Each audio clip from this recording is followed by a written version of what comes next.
perdata itu tidak ada hubungannya dengan polisi, Iya. dengan sel, dengan penjara gitu ya, dengan Iya. pengadilan, ada hakim segala macam.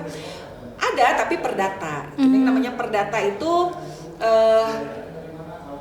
membayar sesuai dengan kemampuannya lah gitu. Iya. Halo semuanya, selamat datang di Ruang Publik. Pada episode kali ini kita akan membahas terkait topik yang tengah marak di masyarakat yang cukup problematik dan menarik untuk dibahas. Saya Nur Halimah dan saat ini saya sudah mendatangkan salah satu narasumber sebagai praktisi hukum di wilayah Kabupaten Tasikmalaya. Kita langsung sambut aja, ini dia Ibu Ane. Halo Bu, apa kabar? Halo, kabar baik, alhamdulillah. Alhamdulillah, selamat datang di Ruang Publik Bu. Terima kasih atas kesempatannya untuk hadir untuk berbincang bersama saya, Bu. Ya, sama-sama, juga terima kasih sudah diundang. Ya, sebelum kita berbicara lebih jauh terkait pinjaman online atau pinjol ya, boleh diperkenalkan dulu kepada para penonton ibunya supaya penonton tahu siapa Ibu, Bu. Terima kasih. Nama saya Ane Yuniarti, tetapi saya lebih dikenal atau saya ingin dikenal dengan nama Ane Dinatapura. Dinatapura itu nama ayah saya.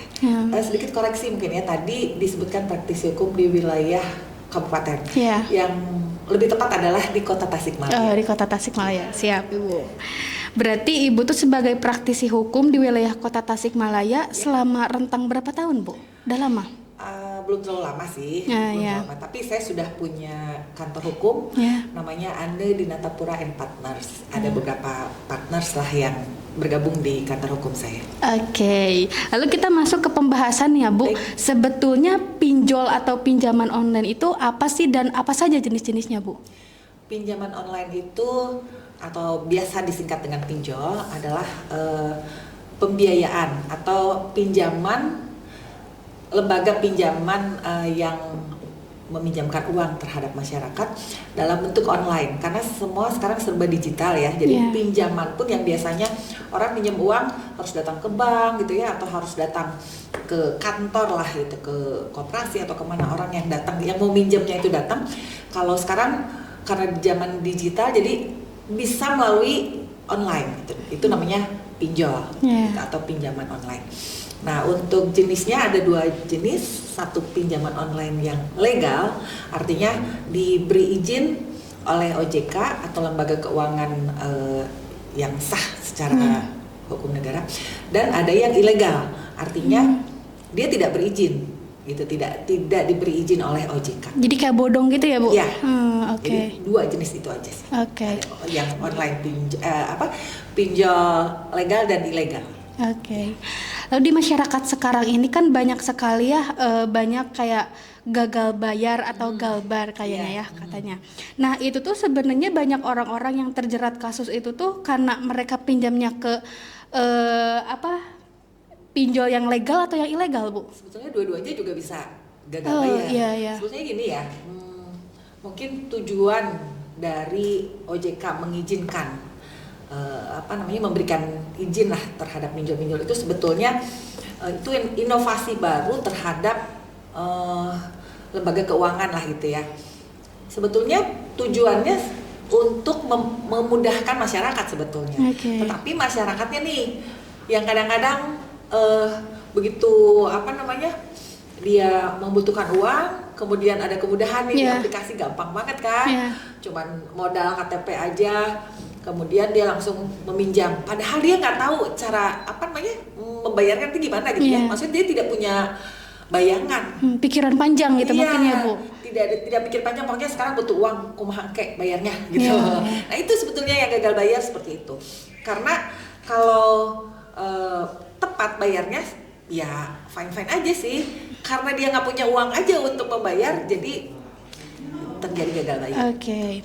Lalu banyak statement sekarang tuh yang mengatakan bahwa pinjol tuh lebih ke kayak obat sementara gitu buat memenuhi kebutuhan kita. Karena banyak masyarakat yang emang di tengah efisiensi ekonomi yang sekarang makin krisis gitu ya, Bu, dengan kebutuhan yang emang gak bisa ditutup-tutupi harus ada gitu. Jadi mereka tuh kayak banyak yang nekat gitu, Bu. Nah, itu dari kacamata hukum bagaimana, Bu, menanggapi hal yang seperti itu? Gimana ya, ini memang dilematis lah ya. Satu sisi masyarakat terbantu ketika dia membutuhkan gitu. Tetapi di sisi lain ya itu tadi harusnya tuh mikir panjang dulu gitu Iya. kan. Jadi dari kacamata hukum yang salah siapa? Ya dua-duanya salah. Dua-duanya. Yang pinjamnya salah kan, Iya, yang iya. namanya pinjam itu kan harus dikembalikan. Iya. Bukan hibah kan. Iya. Artinya lembaga pinjol itu atau si aplikasi pinjol itu kan meminjamkan, Iya. bukan memberi Iya. gitu. Jadi kalau yang namanya pinjam ya harus dikembalikan gitu. Jadi saran saya terhadap masyarakat yang belum pernah meminjam ke pinjol sebaiknya jangan deh Iya. gitu ya. Ya jangan gak usah karena bukan solusi. Iya. Itu hanya obat sementara Iya. itu tadi ya, obat sementara atau solusi sementara. Karena itu akan menambah masalah baru itu sebaiknya jangan. Tapi kalau yang sudah terlanjur dibicarakan baik-baik saja sih ke orang penagih hutangnya atau Iya, debt iya. kolektornya.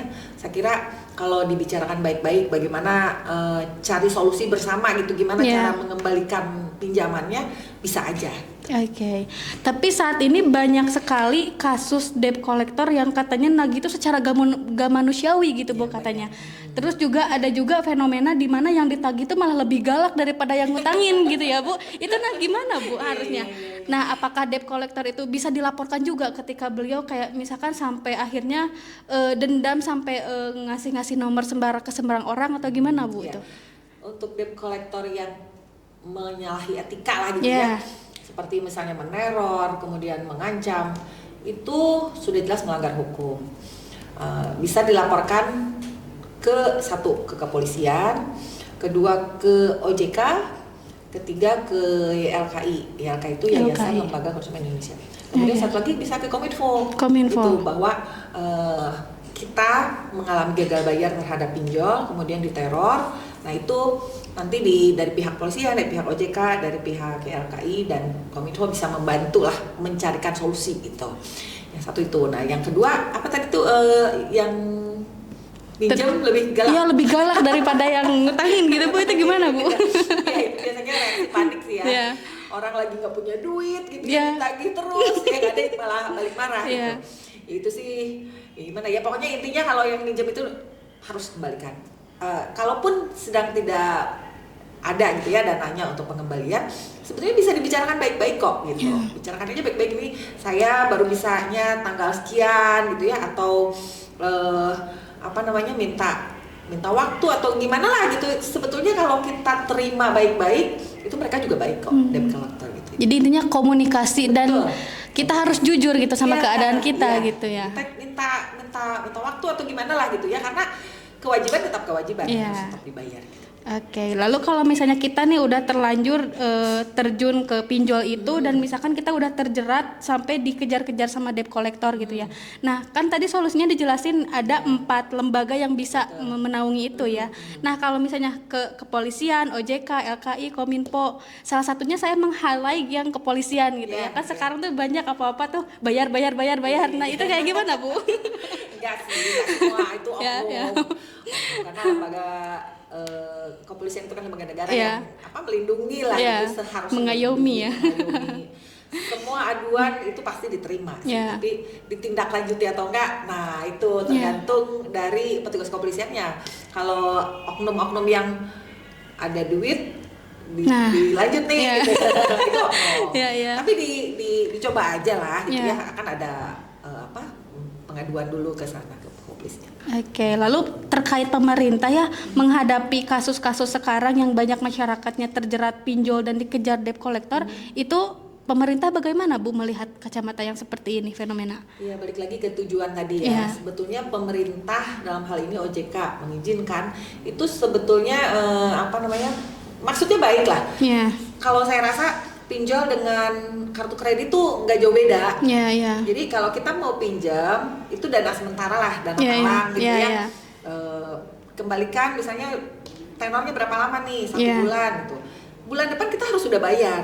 Sebetulnya kalau dipergunakan dengan baik, pinjol ini nggak masalah sebetulnya. Iya, iya. Cuman ya kebanyakan itu tadi masyarakat yang gelap mata begitu butuh, nggak tahu gimana nanti bayarnya, pokoknya minjem aja dulu. Iya. Itu kan yang jadi masalah.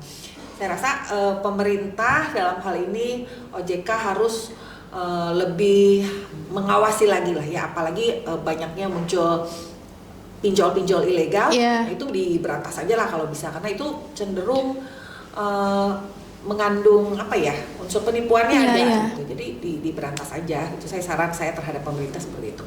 Kemudian yang legal pun mohon kepada para pemangku kebijakan ya dalam hal ini mungkin OJK untuk lebih mengawasi lagi. Kemudian kan di situ ada selain pengawasan kan ada apa namanya syarat ketentuan yang berlaku Iya, ya. Kalau iya. kira-kira pinjol-pinjol udah mulai di luar jalur nih gitu Iya, ya, iya. dan kolektornya menagih dengan cara yang tidak manusiawi dan lain sebagainya, itu tolong pihak OJK untuk menertibkan pinjol gitu ya. siap. Kalau bisa sih hilangin aja lah gitu. Iya, iya. Daripada ntar menambah-nambah Lebih gitu ya. banyak masalah Iya. gitu dengan adanya pinjol. Oke. Lalu sebelum kita misalkan kita tuh gak ada cara lain nih buat memenuhi kebutuhan kita gitu ya, yang selain dari pinjol itu. Nah, cara membedakan persyaratan yang emang pinjol itu di bawah naungan OJK sama yang ilegal itu apa bedanya? Bisa di googling kok itu Ya, ya. ya. Jadi sebelum kita memutuskan untuk Pinjol, meminjam ke iya. pinjol gitu ya, untuk dana talang sementara Iya, lah ya, iya. jangan apa namanya ngerasa jadi dapat hibah gitu. Dikasih duit sama pinjol terus dapat hibah, wah belanja foya-foya enggak. Tapi tolong dipergunakan sebaik-baiknya lah dengan bijaksana gitu ya.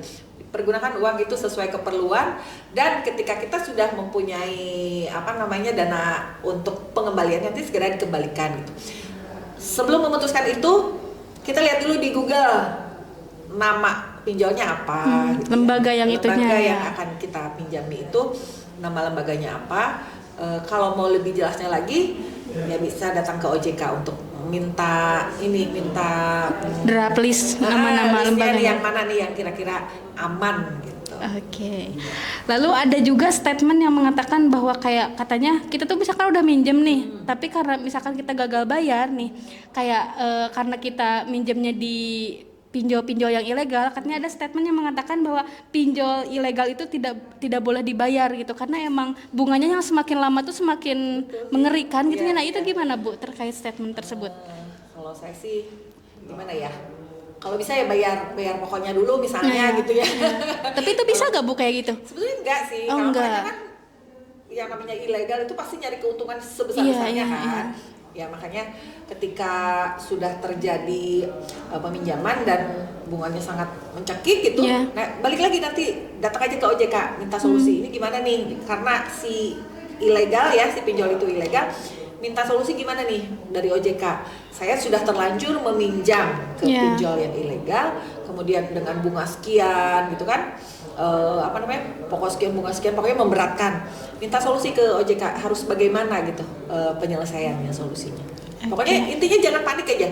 Ketika kita diteror gitu ya, didatangi, Iya. biasanya nggak didatangi sih lewat Iya, telepon kan. di spam gitu ya kan, Ya, di nelpon. spam kan, data kita Iya, nyebar kan, iya. sampai ke medsos segala macam. Teman-teman kita juga di apa namanya diteror juga. Iya. Saya juga pernah tuh. Saya sih kalau saya tuh orangnya iseng ya. Iya. Iseng jadial banget. Iya. Ada teman saya punya pinjol. Iya. Rupanya nomor saya Yang digunakan. Jadi kan otomatis saya yang teleponin kan. Ibu katanya kenal nggak sama saudara ini, gitu nyebutin nama. Iya kenal, saya bilang teman baik saya. Kenapa? Iya Bu, tolong kasih tahu dong. Katanya ini pinjam ke disebutkan Iya, nama iya. aplikasinya. Ini katanya nggak dibayar-bayar. Saya bilang kemarin tuh saya nganter dia ke polisi. Saya bilang kenapa? Dia ditangkap. Kenapa? Dia bacok itu debt collector. Jadi ini ke backup temen gitu. Backup temen. Diisengin aja gitu. Iya. Kalau ada yang begitu-begitu tuh dibicarain lah, Iya, jangan iya. terlalu, kan karena kita juga suka ikut stres. Iya. Orang lagi nggak minjem, kenapa gue yang Iya. diteror, gitu kan. Kita kena getahnya juga Kita gitu ya. kena-kenanya, yang menikmati duitnya siapa, yang diteror Iya. siapa. Maksudnya kita juga bawa santai aja lah, Iya. jangan apa namanya, jangan jadi ikut stres kan. Iya, iya. Udah yang minjemnya stres, Iya. kita sebagai temennya ikut stres karena ikut diteror. Dibawa santai aja lah. Iya. Kalau bisa si peminjamnya juga santai gitu. Iya. Memang ngomong sih gampang ya. Semua tergantung mindset gitu ya Bu. Ya, mindset. Dan tenang ya, mesti Iya. tenang. Ini kita kalau dalam keadaan tenang kan kita bisa berpikir ini Iya. apa nih yang harus dilakukan ketika kita menghadapi teror seperti ini. Bisa misalnya nanya ke pengacara atau bisa nanya ke kemana lah bisa. Iya. Kan OJK, setahu saya OJK yang lembaga-lembaga seperti itu kan ada hotline-nya ya, Iya. hotline pengaduan. Bisa misalnya curhat nih gimana nih gitu melalui telepon, atau mau puas banget ya datanglah ke kantor OJK gitu. Oke, lalu itu terkait nomor kita yang disebar-sebar gitu, misalkan sama oknum-oknum yang tidak bertanggung jawab, itu solusinya gimana Bu? Kalau misalnya kan kita juga mungkin ada di fasenya lagi stres juga gitu, tapi malah kebawa getah dari itu orang lain, itu gimana Bu? Tapi gini ya, baik lagi, kalau dalam keadaan tenang kita bisa berpikir jernih. Iya. Kalau saya nggak diladenin sih lama-lama ya ngapain dia ngabisin energi untuk sesuatu yang nggak perlu gitu ya. Tapi Itu kan data ladenin kita kesebar Bu, nomor kita gitu, nomor pribadi nomor kita. si peminjam atau temennya? Kita yang dipinjemin nomornya gitu. Itu bagian dari resiko. Iya. Makanya Solusinya, sebelum pinjam ke pinjol itu dipelajari dulu. Iya. Pasti akan ada resiko. Jadi ketika nomor kita disebar oleh jadi gini, itu konsekuensi dari karena kita nggak bayar. Ya. Gitu ya. Kewajiban kita punya kewajiban, kemudian kita tidak membayar kewajibannya. Saya rasa sebenarnya wajar sih kalau pihak sana marah gitu. Itu balikin. Gimana caranya supaya duit dibalikin? Dia sebarlah. Gitu. Jadi itu sebetulnya mungkin alternatif terakhir dari teror gitu ya. Kalau dia membayar kewajibannya, semuanya beres. Tapi ketika si yang dipinjemin ini di telepon nggak pernah diangkat, di WA nggak pernah balas, wajar sebenarnya kalau dia marah. Ya, dia lakukan apapun yang di luar nurul gitu. Iya, supaya uangnya kembali gitu ya. Uangnya kembali. Jadi usahakan kembalikan lah gitu supaya jangan ada masalah baru. Oke, berarti musuhin sama teman-teman. Lu ngapain gimana itu? Iya benar. Oke, lalu terkait proses hukum jika misalkan debt collector itu dilaporkan ya Bu, nah itu proses hukumnya bagaimana Bu? Debt collector itu dilaporkan untuk tindak pidana lah ya, karena itu kan berarti ada teror, ada pengancaman. Di ini aja beserta terkait bukti-bukti. Terornya tuh bukti-buktinya seperti apa? Bisa misalnya kalau di WhatsApp bisa screenshot gitu ya. Atau sekali-sekali kalau dia lagi telepon direkam, dilaporkanlah si debt collectornya gitu. Tapi untuk lapor yang pinjolnya ke OJK. Jadi ada bidang-bidang yang menangani ya gitu. Lalu biasanya ketika misalkan udah dilaporkan terus itu termasuknya hukum pidana ya Bu? Kalau untuk pengancaman itu pidana, iya.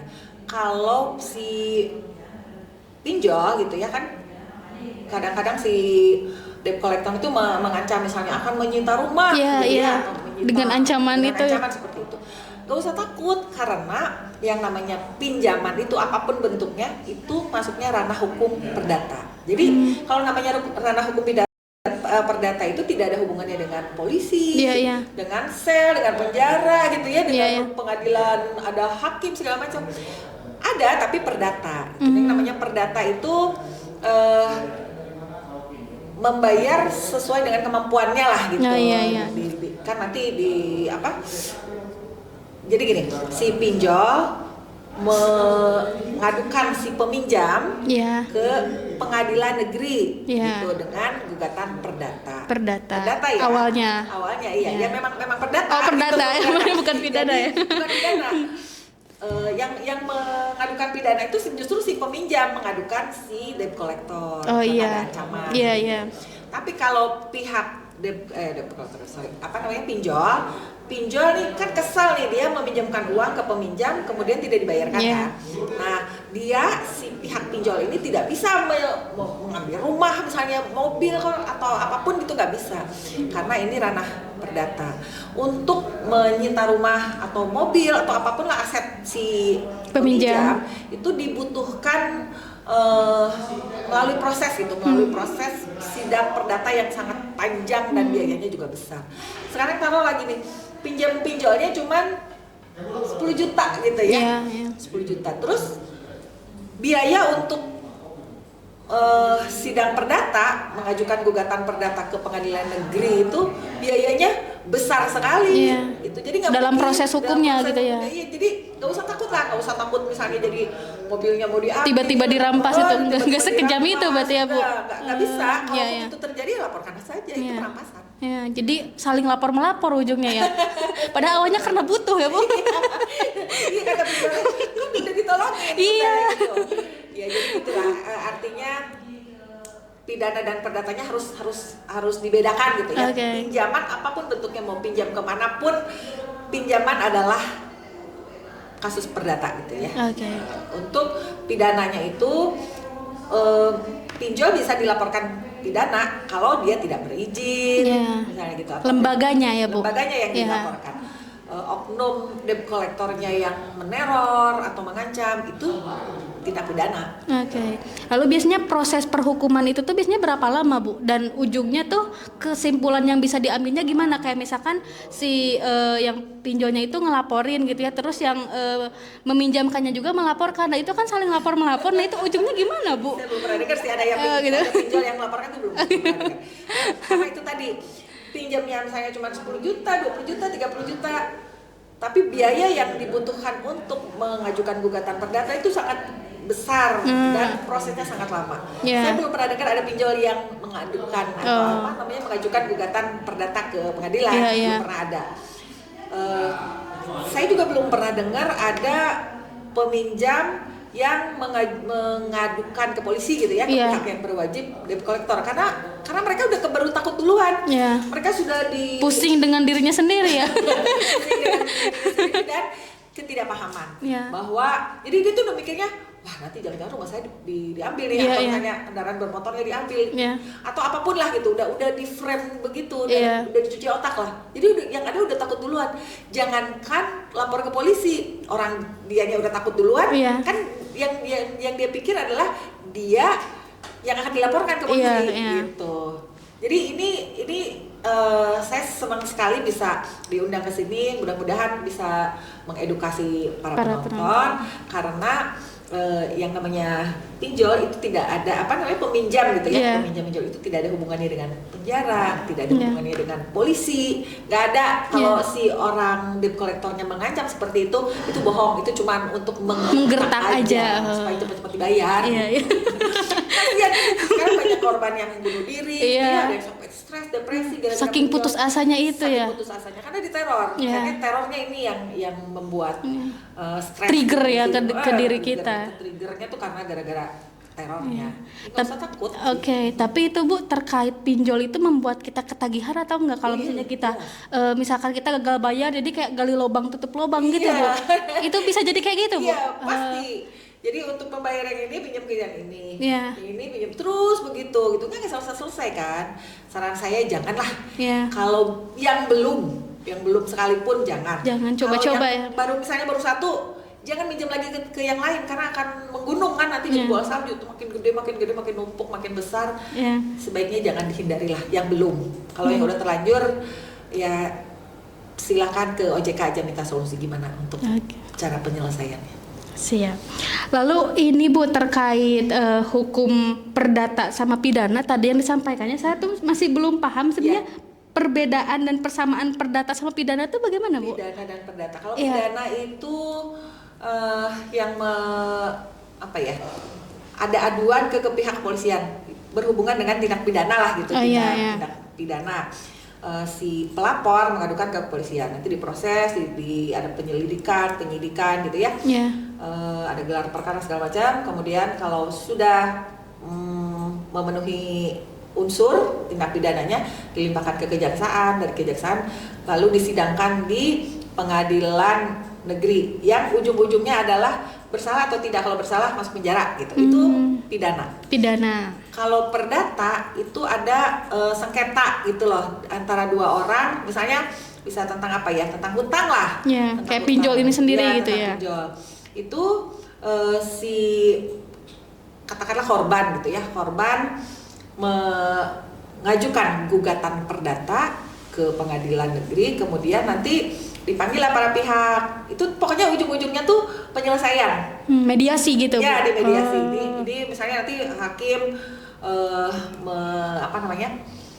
menyidangkan dengan menghadirkan saksi-saksi gitu ya di proses. Tapi ujung dari sidang perdata itu bukan penjara. Dan tidak ada jaksa, hanya pihak-pihak yang terkait aja. Jadi mediasi kesepakatan antara pelaku sama korban gitu ya Bu. Berarti kalau pidana itu outputnya lebih ke memenjarakan orang gitu ya. Nah kalau betul. perdata tuh lebih mediasi, kayak kita tuh Penyelesaian. ngobrol, penyelesaian Iya, gitu. penyelesaian Preventif gimana? ya Bu? Iya. Oh, iya. Bukan preventif juga sih, lebih ke ini ada masalah nih, dua Iya. orang bersengketa, Iya. tidak harus selalu pelaku dan korban. Kalau pelaku dan korban tuh lebih ke pidana. Oh pidana. Iya. Kalau di perdata itu lebih ke ada dua orang atau lebih yang bersengketa, itu bisa, kan sengketanya kan macam-macam ya. Iya. Mengajukan ke pengadilan negeri, kemudian nanti majelis hakim menilai atau menyidangkan lah gitu. Bagaimana nih solusi terbaik dari sengketa ini yang nanti menghasilkan suatu keputusan. Keputusannya apa nih? Apakah dia harus bayar? Misal kalau kasusnya pinjol hutang lah gitu ya. Harus dibayar berapa? Yang harus dibayar itu nanti majelis hakim yang memutuskan. Tapi ujung-ujungnya adalah penyelesaian. Itu ya, mau puas atau tidak para pihaknya, tapi yang jelas sudah disidangkan. Sudah final gitu ya Bu. Oke. Beda kalau yang tadi pidana, kalau pidana itu dipenjara atau tidak gitu. Kan bisa saja yang diadukan itu tidak bersalah. Tidak selalu harus dipenjara. Oke. Siap. Lalu sejauh ini Ibu dalam menangani kasus-kasus gitu ya, terkait pinjol sendiri di wilayah kabupaten maupun kota Tasikmalaya itu gimana Bu? Kebetulan untuk kasus pinjol belum pernah sih. Belum pernah ada pengaduan ke saya gitu ya. Paling kalaupun misalnya ada, ya saya kasih taunya ya seperti tadi, datang aja ke OJK gitu. Ya. Tapi saya penasaran alasan Ibu mau terjun ke bidang hukum itu gimana sih? Kan yang saya lihat gitu ya, kalau orang-orang praktisi hukum tuh kayak berhubungan dengan undang-undang yang banyak gitu ya Bu, kayak pusing gitu. Kenapa Ibu berminat ya Bu? Lebih ke passion sih kali ya. Passion. Sebetulnya ini yang mungkin agak salah kaprah ya kalau ada anggapan bahwa menjadi praktisi hukum atau pengacara atau advokat itu harus menghafalkan pasal-pasal. Itu enggak seperti itu. Oh gitu. Enggak boleh dihafalkan. Kebayang nggak KUHP atau KUH Perdata segini semua harus hafal? Enggak. Itu sama kayak profesi pilot. Itu setiap dia terbang dia harus membawa buku manual yang tebalnya segini. Sebetulnya mungkin udah di luar kepala sebetulnya. Tapi buku manual itu harus selalu dibawa karena nggak boleh dihafalkan. Kalau udah hafal dengan sendirinya ya nggak apa-apa. Jam terbang mungkin ya Bu. Sama kayak pengacara, kita tidak diharuskan hafal semua pasal ini, kasus ini pasal berapa gitu. Enggak selalu harus begitu. Sekarang mah gampang bisa lihat di Google juga. Cek aja ya secara berkala ya Bu. Lalu balik lagi ke kasus terkait pinjol ya Bu, ketika misalkan kita saat ini untuk memenuhi kebutuhan hidup yang emang banyak gitu ya, di tengah krisisnya ekonomi, di tengah efisiensi yang emang secara besar-besaran di Indonesia gitu ya, ketika misalkan lagi butuh, nah solusi terbaik tuh selain pinjol atau pinjam ke tetangga itu gimana Bu? Kerja. Nah kan efisiensi juga kan yang pemangkas orang-orang untuk PHK gitu Bu. Saya tidak menyarankan sama sekali untuk minjem ke pinjol lah, karena itu tuh tadi solusi sesaat aja. Kalau ibarat obat paracetamol menghilangkan panasnya doang, tapi akar permasalahannya kan nggak belum selesai. Tuntas ya. Si penyakit yang sebenarnya tidak disembuhkan gitu. Nah penyakit yang sesungguhnya dari masalah ekonomi ini kan finansial ya, uang lah gitu ya. Ya gimana caranya supaya memenuhi kebutuhan kita? Ya kan banyak cara ya, bisa usaha, bisa misalnya kerja serabutan atau apalah, pokoknya jangan sampai pinjol aja. Itu mah udah upaya terakhir gitu. Kalau udah kepepet banget, misalnya sakit nih, ada anak sakit atau orang tua sakit yang harus segera masuk ke rumah sakit dan butuh biaya, bolehlah pinjam sebentar gitu. Tapi harus dipikirkan juga nanti bayar gimana, kan tetap harus dibayar kan gitu. Jadi kayak disesuaikan dengan penghasilan gitu ya, kayak misalkan pinjam segini, tenornya segini, penghasilan kita segini gitu ya. Kalau dulu zaman saya muda kan saya punya kredit card ya. Kalau kredit card itu dipergunakan sebagaimana mestinya, dipergunakan dengan bijaksana lah, itu sebenarnya kredit card itu membantu sama kayak pinjol. Jadi saya tenornya sebulan nih, saya belanja bulan ini 1 juta pakai kredit card. Bulan depan yang 1 juta itu harus dibayar. Itu sebetulnya membantu dan bunganya juga sangat kecil sebetulnya. Tapi yang ada gini, mentang-mentang punya kredit card, belanjalah sebanyak-banyak. Seenaknya ya. Nanti bayarnya minimum paymentnya doang. Itu kan bunganya besar. Besar banget. Seperti itulah. Jadi jangan keenakan punya kredit card, pinjol itu sebentar aja enaknya, Iya. ujung-ujungnya pusing. Iya. Sengsara seumur hidup bisa Iya, jadi ya Bu. betul. Nauzubillah ya Allah. Semoga Iya. kita selalu dijauhkan dari hal-hal yang seperti itu ya Bu. Amin, amin. Mungkin untuk closing statement ya Bu, langkah terbaik untuk melindungi diri dan orang sekitar, terutama keluarga dan orang-orang tersayang kita gitu ya, terkait pinjol itu silakan Bu. Iya, itu tadi saya tidak pernah bosan untuk mengingatkan teman-teman yang nonton barangkali untuk tidak tergiur dari pinjaman online, karena itu akan menjerat, akan menjebak, dan akan menyengsarakan aja pokoknya. Sebaiknya jangan, kalau misalnya kepepet banget sebelum pinjam ke pinjol yang terakhir pinjol, bisa mungkin pinjam dulu ke teman kayak atau ke mana gitu ya, karena sepintas pinjol ini sangat mudah kan persyaratannya, tidak perlu disurvei, beda dengan lembaga keuangan yang offline gitu ya, berkantor gitu. Kita harus mengajukan persyaratan kan banyak ya, ada slip gaji, ada slip dari BI checking gitu, ada survei tempat, dan itu prosesnya lama. Kalau pinjol kan memang sebentar banget, 5 menit langsung cair gitu. Tapi efeknya yang instan tuh udahlah, janganlah gitu. Sebaiknya jangan aja sih. Untuk melindungi kita dari stres, dari teror, segala macam. Nambah-nambah beban Ibu. Nambah beban. Gitu. Oke, mungkin itu saja obrolan kita hari ini. Terima kasih banyak Bu atas waktunya. Semoga kedepannya kita bisa ngobrol lebih jauh dengan topik-topik yang hangat lainnya ya Bu. Ya. Jadi lagi-lagi. Itulah episode kita kali ini terkait pinjol atau pinjaman online. Jangan lupa dukung channel ini dengan cara like, komen, dan subscribe. Terima kasih. Wassalamualaikum warahmatullahi wabarakatuh.